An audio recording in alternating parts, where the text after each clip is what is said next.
ناظرین، بنی اسرائیل میں ایک عبادت گزار شخص تھا جو اپنے زمانے کا سب سے بڑا عابد یعنی عبادت گزار مانا جاتا تھا۔ وہ بستی سے الگ تھلگ ایک مکان میں اللہ عز و جل کی عبادت کیا کرتا۔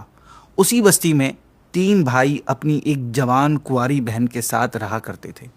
اچانک ان کے ملک پر دشمنوں نے اٹیک کر دیا، جس کی وجہ سے ان تینوں بہادر بھائیوں نے جہاد پر جانے کا ارادہ کیا، لیکن انہیں اس بات کی فکر ہوئی کہ ہم اپنی جوان بہن کو کسی کے پاس چھوڑ کر جائیں تو جائیں کیسے۔ انہوں نے بہت غور کیا، لیکن کوئی ایسا بھروسے کے قابل شخص نظر نہ آیا جس کے پاس وہ اپنی جوان کنواری بہن کو چھوڑ کر جاتے۔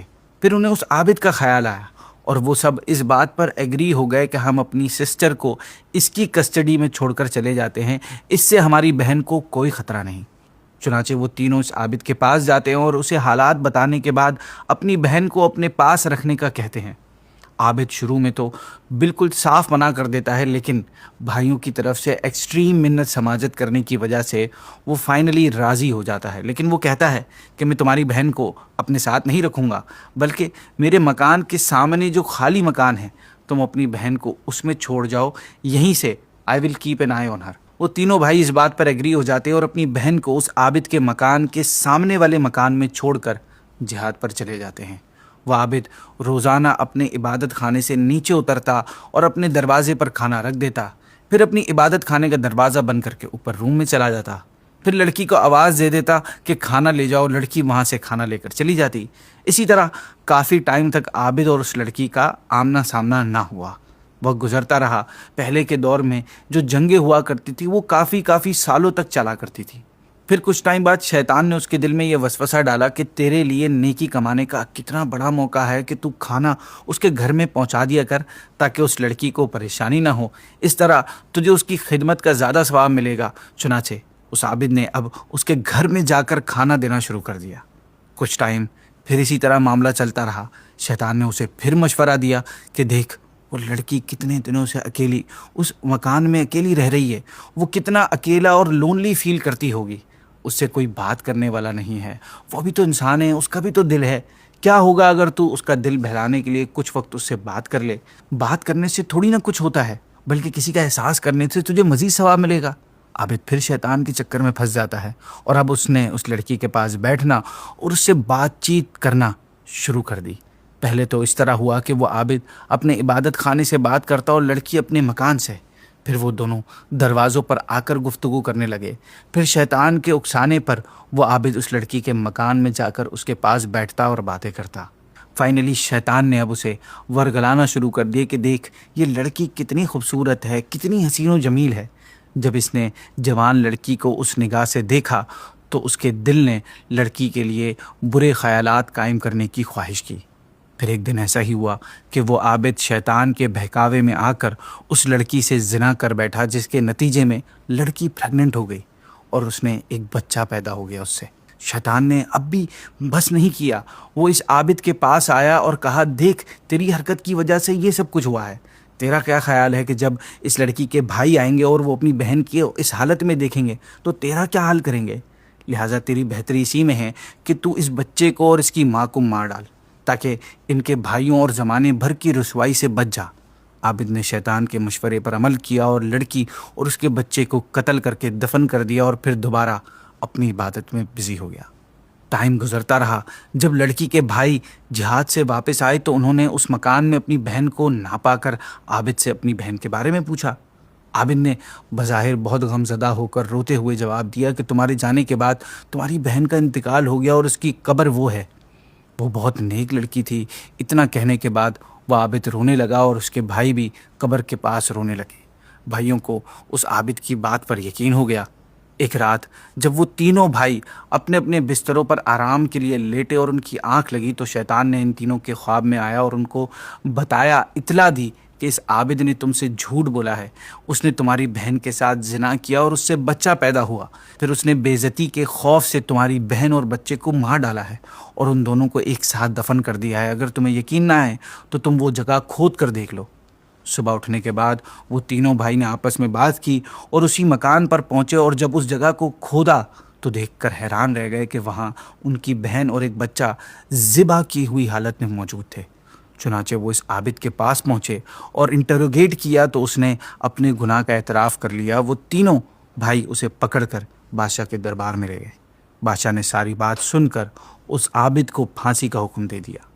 جب اس بدبخت عابد کو پھانسی دی جانے لگی تو شیطان مردود اپنا آخری وار کرنے پھر اس کے پاس آیا اور اس سے کہا کہ میں ہی تیرا وہ ساتھی ہوں جس کے مشوروں پر عمل کر کے تو نے عورت سے زنا کر بیٹھا، پھر تو نے اسے اور اس کے بچے کو قتل کر دیا۔ اگر تو موت سے بچنا چاہتا ہے تو میری آخری بات مان لے۔ عابد نے کہا اب تو مجھ سے کیا چاہتا ہے؟ شیطان بولا تو اللہ کے خدا ہونے کا انکار کر دے، میں تجھے موت سے بچا لوں گا۔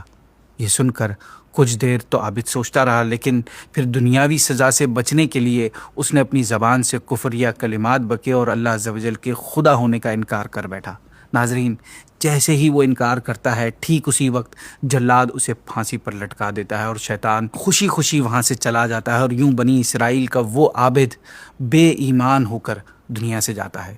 ناظرین، کون تھا وہ جس نے اپنے دور کے بہت بڑے عبادت گزار، صوم و صلات کے پابند، عبادت و ریاضات میں اپنی مثال آپ ایسے لوگوں کو گمراہ کے اتنے گہرے دلدل میں پہنچا دیا جہاں سے کوئی واپسی نہیں؟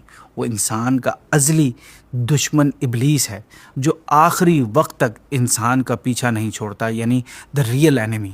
آج کی ایپیسوڈ میں ہم شیطان کے انسانی دشمن ہونے کے بارے میں جانیں گے۔ ناظرین، شیطان کی زندگی کا بیسک اور واحد گول ہی یہ ہے کہ وہ ہمیں سیدھے راستے سے ہٹا دے۔ شیطان اسلام اور مسلمانوں کا سب سے بڑا اور سب سے زیادہ خطرناک دشمن ہے۔ ایسا خطرناک دشمن جو ہر وقت ہمارے آس پاس ہوتا ہے بلکہ ہماری باڈی میں خون کی طرح گردش کرتا ہے۔ وہ ہر وقت اسی کوشش میں ہوتا ہے کہ کسی نہ کسی طرح ہمیں اللہ سے باغی کر دے اور گناہوں بھرے کاموں میں لگا دے۔ شیطان کتنا ڈینجرس ہے اس کا اندازہ آپ اس بات سے لگائیں کہ اس کی دشمنی دوسرے دشمنوں کی طرح کچھ دنوں، کچھ مہینوں یا کچھ سالوں تک پرانی نہیں ہے، بلکہ جب سے انسان نے اس دنیا میں آنکھ کھولی ہے تب سے اس کی دشمنی جاری ہے، اور جب تک انسان اس دنیا میں موجود ہیں تب تک اس کی دشمنی چلتی رہے گی۔ ناظرین، شیطان انسان کا دشمن کیسے بنا یہ جاننے سے پہلے اس کے بارے میں کچھ انٹرسٹنگ انفارمیشن سنتے ہیں کہ شیطان ایک جن ہے جسے سورج کی آگ سے پیدا کیا گیا۔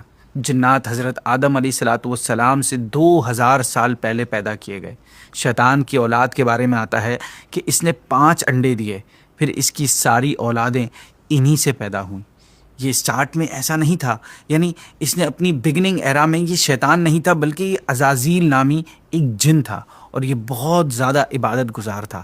یہ 40,000 سال تک جنت کے خزانوں کا نگران رہا، 80,000 سال تک فرشتوں کے ساتھ رہا، 20,000 سال تک فرشتوں کو ایجوکیٹ کرتا رہا، 30,000 سال تک بڑے فرشتوں جس میں حضرت جبریل اور حضرت اسرائیل علیہ السلام کا سردار رہا، 1,000 سال تک روحانیین یعنی سورج چاند سے زیادہ روشن چہرے والے اللہ پاک کے مخصوص فرشتوں کا سردار رہا، 14,000 سال تک عرش کا طواف کرتا رہا۔ پہلے آسمان میں اس کا نام عابد، دوسرے میں زاہد، تیسرے میں عارف، چوتھے میں ولی، پانچویں میں تقی، چھٹے میں خازن اور 7ویں آسمان میں عزازیل تھا، جبکہ لوح محفوظ میں اس کا نام ابلیس یعنی اللہ کی رحمت سے نا امید لکھا ہوا تھا۔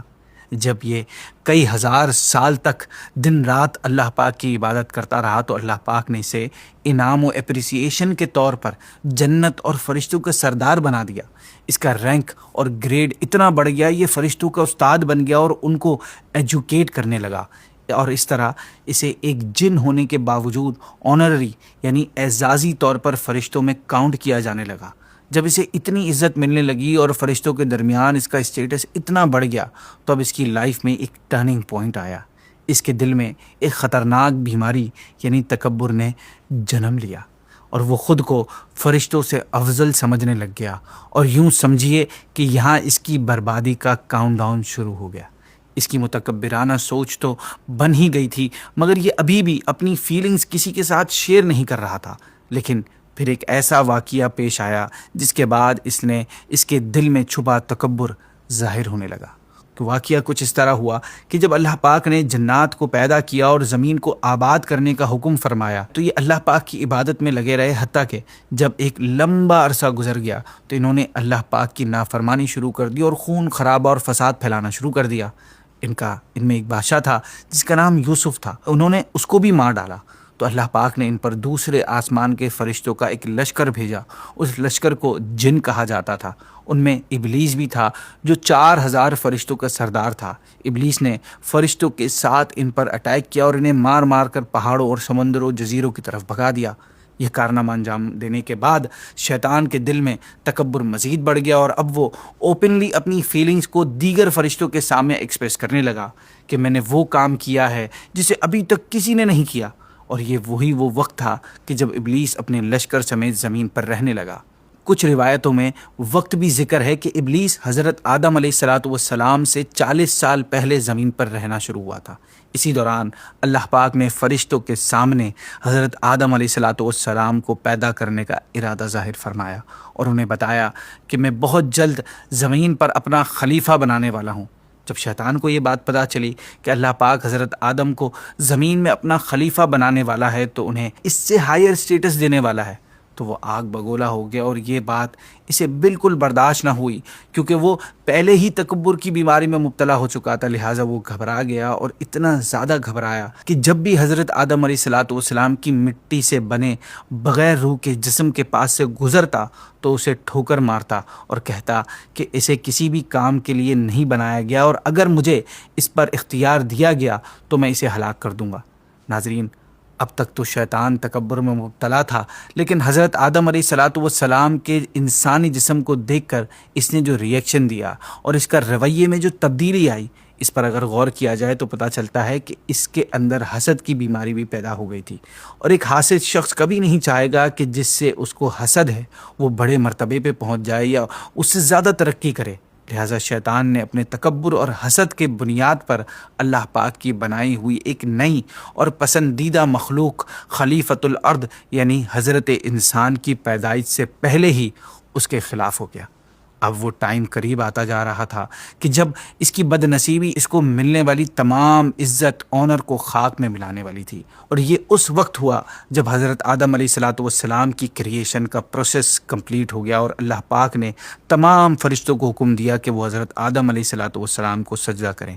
ناظرین، یہ وہ ٹائم تھا کہ جب سب کے سامنے شیطان کی اصلیت ظاہر ہونے والی تھی۔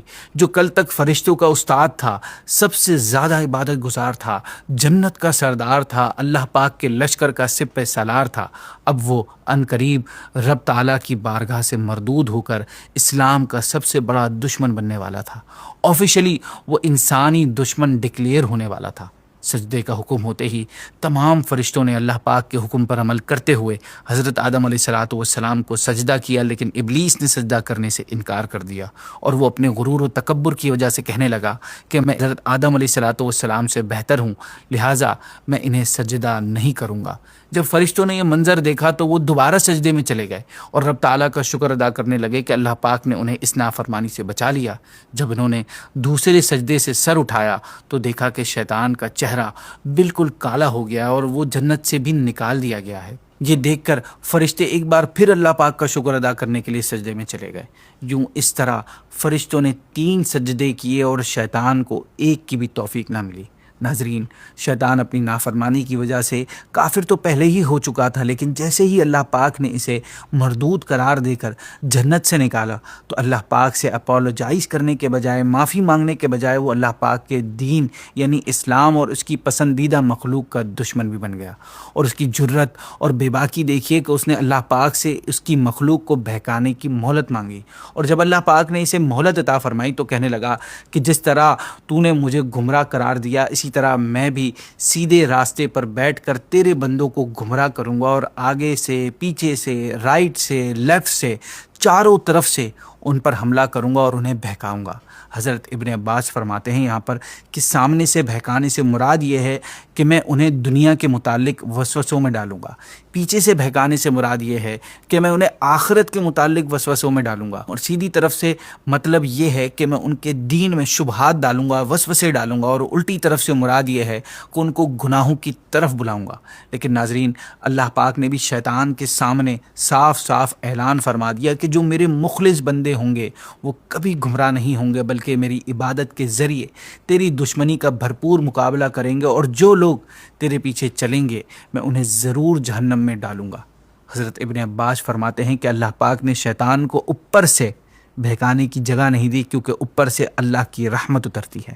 یہاں پر آپ کو شیطان کے بارے میں ایک اور واقعہ بیان کرتا چلوں تاکہ آپ کو پتہ چلے گا کہ غرور و تکبر کی آفت کتنی ڈینجرس ہے۔ ایک بار شیطان نے حضرت موسیٰ علیہ السلام سے عرض کیا کہ آپ تو اللہ پاک کے نبی ہیں، لہٰذا اللہ پاک سے میری شفاعت فرما دیجئے کہ میری توبہ قبول فرما لیں۔ موسیٰ علیہ السلام نے اللہ پاک کی بارگاہ میں دعا فرمائی تو اللہ پاک نے حکم دیا کہ آپ کی شفاعت قبول ہے اور شیطان کی توبہ بھی قبول ہے، مگر کنڈیشن وہی پہلے والی ہے کہ شیطان حضرت آدم علیہ السلام کی قبر کو سجدہ کرے۔ حضرت موسیٰ نے شیطان کو جب توبہ کی ایک کنڈیشن بتائی اور اللہ پاک کا حکم سنایا تو اس نے جواب دیا کہ جب میں زندہ آدم کو سجدہ نہیں کیا تو مردہ آدم کو کیسے سجدہ کروں گا۔ ناظرین، اللہ پاک نے قرآن مجید میں کئی مقامات پر شیطان کی دشمنی کے بارے میں ہمیں انفارم کیا ہے، اویئر کیا ہے، اور اس کا مقصد یہ ہے کہ انسان شیطان کو اپنا دشمن مانے، بلیو کریں کہ اس کے شر سے بچنے کی کوشش کریں۔ اللہ پاک فرماتا ہے اور شیطان کے راستوں پر نہ چلو، بے شک وہ تمہارا کھلا دشمن ہے، وہ تمہیں صرف برائی اور بے حیائی کا حکم دے گا اور یہ حکم دے گا کہ تم اللہ پاک کے بارے میں وہ کچھ کہو جو خود تمہیں معلوم نہیں۔ اس قرآنی آیت سے یہ معلوم ہوتا ہے کہ شیطان کبھی بھی انسانوں کا خیر خواہ ویل وشر نہیں ہو سکتا، وہ کبھی ہماری بھلائی کا نہیں سوچ سکتا، اور اس بات کا رزلٹ یہ ہے کہ برائی چاہے کتنا ہی بینیفٹ کیوں نہ نظر آئے برائی میں، ہمیں کبھی برائی کی طرف نہیں جانا چاہیے، کیونکہ برائی شیطان کی طرف سے ہے اور شیطان کسی صورت میں ہمیں بینیفٹ نہیں پہنچا سکتا۔ یہ اس کی ایک ٹرک ہوتی ہے کہ وہ برے کاموں میں ہمیں چھوٹے موٹے دنیاوی بینیفٹس دکھا کر آخرت کے نہ ختم ہونے والے بینیفٹس اور سب سے بڑا بینیفٹ اللہ کی رضا سے دور کر دیتا ہے۔ قرآن پاک میں آتا ہے کہ شیطان ہمارے سامنے برے اعمال کو ڈیکوریٹ کر کے سجا کر پیش کرتا ہے تاکہ ہم اس سے دھوکے میں آ جائیں اور انہیں کر کے اللہ پاک سے دور ہو جائیں، جو الٹیمیٹلی اس کا گول ہے۔